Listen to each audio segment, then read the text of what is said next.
Corona के नए variant Omicron के मामलों में लगातार बढ़ोतरी हो रही है। मुंबई में 2 लोगों में ओमिक्रॉन वेरिएंट की पुष्टि हुई है।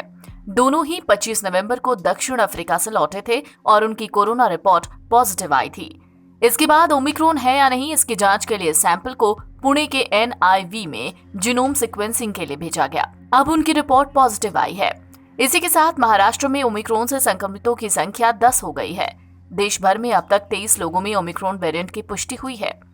मुंबई में पिछले महीने विदेश से लौटे 2 व्यक्ति कोरोना वायरस के ओमिक्रॉन स्वरूप से संक्रमित पाए गए।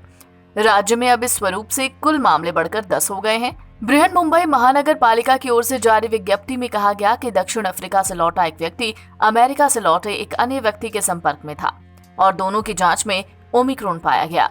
सबसे बड़ी बात जो आपको समझनी है वो ये कि देश में 2 दिसंबर को ओमिक्रॉन का पहला केस आया था और अब 23 केस हो गए हैं, यानी 5 दिन में ही 10 गुना से ज्यादा बढ़ोतरी।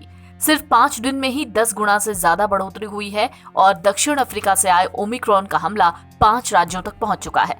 महाराष्ट्र में 10, राजस्थान में 9, कर्नाटक में 2, दिल्ली और गुजरात में एक मरीज मिल चुके हैं। अब तक मिले ओमिक्रॉन के मरीजों में एक बात बेहद कॉमन है और वो ये है कि किसी को भी गंभीर लक्षण जैसे सांस लेने में कोई दिक्कत या ऑक्सीजन की कमी या शरीर में कोई गंभीर संक्रमण फैलने जैसी कोई समस्या नहीं दिखी है। देश में ओमिक्रॉन के खतरे के बीच कोरोना के मामले भी लगातार कम हो रहे हैं। पिछले 24 घंटे में कोरोना के 6,822 मामले सामने आए हैं।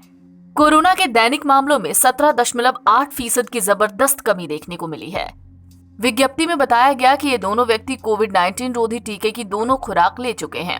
कोरोना के नए वेरिएंट के खतरे को देखते हुए सरकार विदेश से आने वाले यात्रियों पर कड़ी निगरानी रख रही है। केंद्र सरकार ने कई देशों को एट रिस्क की लिस्ट में डाला है। जिन देशों को खतरे वाली देशों की सूची में डाला गया है उनमें ब्रिटेन सहित यूरोपीय देश, दक्षिण अफ्रीका, ब्राजील, बोत्सवाना, चीन, Mauritius, New Zealand, Zimbabwe, Singapore, Hong Kong, Israel शामिल है। दक्षिण अफ्रीका से शुरू हुआ कोरोना का ये वेरिएंट अब कई देशों में पहुंच गया है। विशेषज्ञों के मुताबिक ये डेल्टा से 10 गुना तेजी से फैलता है। NBT ऑनलाइन की रिपोर्ट।